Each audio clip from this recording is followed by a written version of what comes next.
easy to figure you out. If I can have you now, then easy's what I'm about. Assalamualaikum warahmatullahi wabarakatuh. Hai teman-teman semuanya, nama saya Julieta. Saya dari kelompok 5. Kali ini saya akan mempresentasikan materi yang saya pilih atau tema yang saya pilih untuk mata kuliah Wawasan Al-Quran Keimanan yang diampu oleh Umi Waliko. Saya memilih tema implementasi ayat beriman kepada Rasul dalam Quran Surah Ali Imran ayat 179. Ya, untuk latar belakangnya sendiri, pada zaman sekarang banyak sekali remaja yang kurang memahami tentang keimanan yang sebenarnya, sehingga belum terwujud dalam bentuk akhlak yang baik. Contohnya seperti banyak orang yang mengaku dirinya telah beriman kepada Rasul, akan tetapi perilaku mereka jauh dari yang perilaku Rasul lakukan. Hal ini bisa dilihat dari implementasi dalam hal ibadah, misalnya seperti ibadah sholat, menutup aurat, bertutur kata yang sopan, dan lain-lain. Itu belum menunjukkan kesesuaian pengakuan keimanannya terhadap Rasul.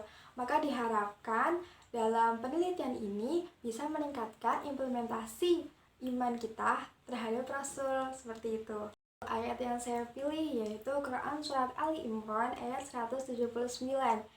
Nah, yang artinya Allah tidak akan membiarkan orang-orang yang beriman sebagaimana dalam keadaan kamu sekarang ini, sehingga Allah membedakan yang buruk dari yang baik. Allah tidak akan memperlihatkan kepadamu hal-hal yang gaib, tetapi Allah memilih siapa yang Dia kehendaki di antara rasul-rasulnya. Karena itu, berimanlah kepada Allah dan rasul-rasulnya. Jika kamu beriman dan bertakwa, maka kamu akan mendapatkan pahala yang besar. Di sini ada makna mufradatnya ya teman-teman. Makna mufradatnya ada 3 slide. Ya, di slide yang pertama itu ada bisa dilihat masing-masing. Ya, bisa dilihat sendiri ya teman-teman. Untuk selanjutnya ada makna ijmali Quran Surat Ali Imran ayat 179. Lanjut ke munasabah ayat. Munasabah ayat Quran Surat Ali Imran. Di sini saya memilih untuk memunasabahkan ayat Quran Surat Ali Imran ayat 179 dengan Quran Surat Al-An'am ayat 48 yang sama-sama membahas tentang Rasul.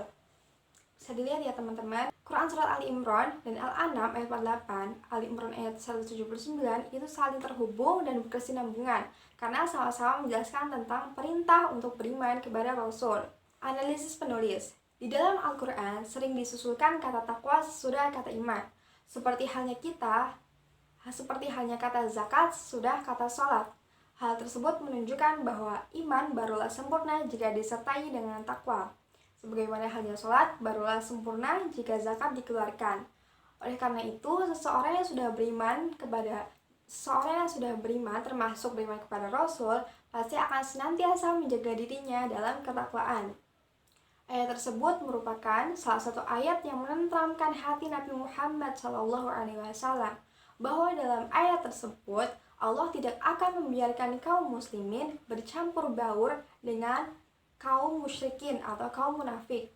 Surat Ali Imran ayat 179 juga menyebutkan bahwa Rasul mendapatkan keistimewaan dari Allah berupa pengetahuan untuk menanggapi isi hati manusia, sehingga Rasul dapat mengetahui siapa di antara mereka yang benar-benar beriman dan siapa pula yang munafik atau kafir. Untuk implementasi iman kepada Rasul dalam kehidupan sehari-hari bisa dilihat dengan beribadah sesuai dengan contoh yang dilaksanakan Rasul, berpakaian yang sesuai dengan tuntutan Rasul, makan sesuai yang dicontohkan Rasulullah, menjalankan kehidupan berkeluarga, mendahulukan kepentingan umat, dan mengabdikan diri dalam kehidupan masyarakat. Sekian video presentasi dari saya. Maaf apabila banyak kesalahan. Video selanjutnya akan dilanjutkan oleh Saudara Hani Amatul Mufid dan Fatimah Jamilatun Khairiyah. Wallahu muwaffiq ila aqwamit thoriq. Wassalamualaikum warahmatullahi wabarakatuh. Assalamualaikum warahmatullahi wabarakatuh. Saya di sini Hani dari kelompok 5 yang membawa materi berjudul implementasi iman kepada Rasul, dan saya mengambil iman kepada Rasul menurut surat Al-Imran ayat 53. Oke, langsung saja di sini saya akan memaparkan tentang implementasi ayat keimanan kepada Rasul Al-Imran ayat 53. Saya dilatar belakangi karena melihat realita dunia bahkan di Indonesia sekarang ini ya. Nampaknya keimanan kepada Rasul itu hanya sebatas ada saja. Jadi di sini itu sangat diperlukan sekali ya peran implementasi. Nah, kenapa saya memilih surat Al-Imran? Karena Al-Imran ayat 53 maksud saya karena di sini itu ada contoh pengimplementasian dari para hawariyun di tengah huru-hara para orang kafir yang memporak-porandakan bahwa sudah membunuh anak Allah, anak Tuhan yang mereka maksud itu adalah Nabi Isa alaihissalam. Dan di sini saya membawakan metode tafsir tahlili. Jadi metode tafsir ini itu menyajikan makna serta hukum yang terkandung dalam nas secara komprehensif. Dan saya mengambil corak sastra budaya kemasyarakatan dan pendekatan al-ra'i. Karena saya di sini mengaitkan penyakit maksudnya permasalahan masyarakat yang kurang mereka akan adanya keimanan kepada Rasul untuk diimplementasikan. Kemudian biro'iyah itu sendiri saya menggunakan berdasarkan nalar atau pikiran. Ya, mufradatnya bisa dibaca.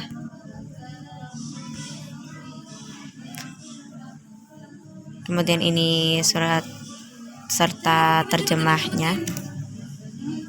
Dan ini makna ijmali. Kesimpulan dari tafsir ijmali, saya sendiri menyimpulkan bahwa Hawariyun itu memiliki keimanan yang kuat. Seperti yang saya jelaskan tadi, di tengah huru-hara orang kafir yang memperkenalkan demikian, tapi Hawariyun mampu tetap teguh iman. Tafsirnya yakni yang dimaksudkan, yang diturunkan yakni kitab Injil, dan Rasul yang dimaksudkan yaitu Nabi Isa alaihissalam. Kemudian yang bersaksi itu tentang keesaan dan kebenaran Rasul. Analisis saya yakni dari penafsiran yang tadi dijelaskan bahwa penataan Hawariyun tentang kitab yang dimaksud adalah Injil dan Rasul yang dimaksud yakni Nabi Isa itu merupakan golongan yang beriman pada Nabi Isa dan tidak sedikit goyah. Menurut saya mengambil Al-Maidah ayat 111, bisa dibaca sendiri.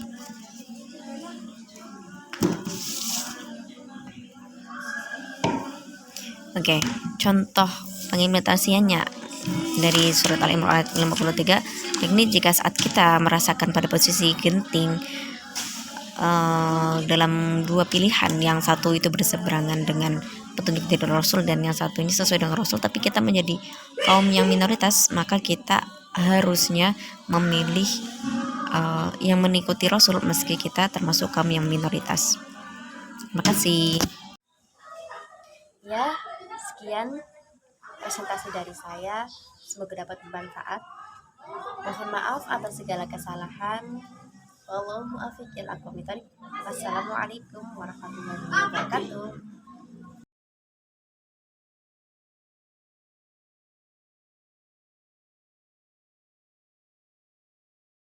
Assalamualaikum warahmatullahi wabarakatuh. Perkenalkan, nama saya Fatimah Jamilatun Khairiyah dari kelas 4 IATA.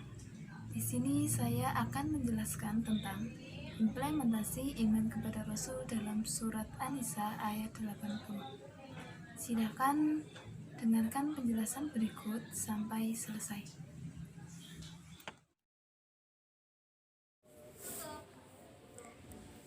Implementasi iman kepada Rasul dalam surah An-Nisa ayat 80. A'udzu billahi minasyaitonir rajim. Bismillahirrahmanirrahim. Man yuti'ir rasul faqad ata'a Allah wa ma tawalla fama arsalna 'alaihim hafidho.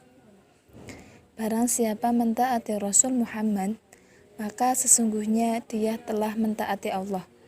Dan barang siapa berpaling dari ketaatan itu, maka ketahuilah, kami tidak mengutusmu Muhammad untuk menjadi pemelihara mereka. Tafsir surat An-Nisa ayat 80.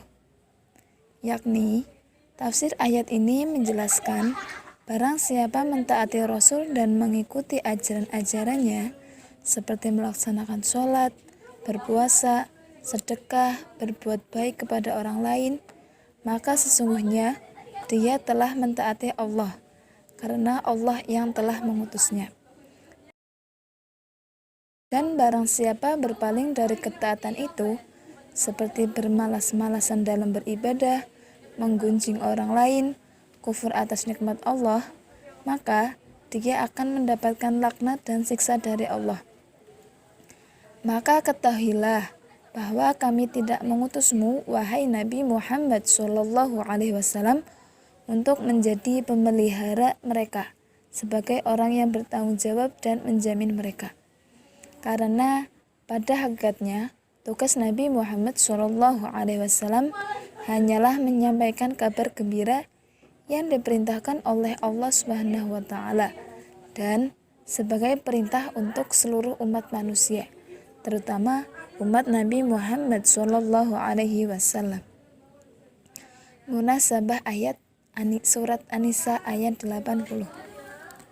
Munasabah pada surat An-Nisa ayat 80 memiliki keterkaitan dengan surat An-Nur ayat 47 yang sama-sama menjelaskan tentang iman kepada Rasul Allah dan mentaati perintah yang Allah berikan melalui Rasul, seperti memerintahkan sholat, berpuasa, tolong-menolong, dan perintah-perintah yang lain yang karena semua itu dibutuhkan manusia.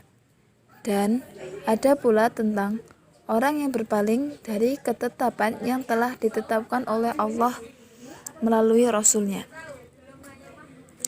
Implementasi iman kepada Rasul dalam sehari-hari.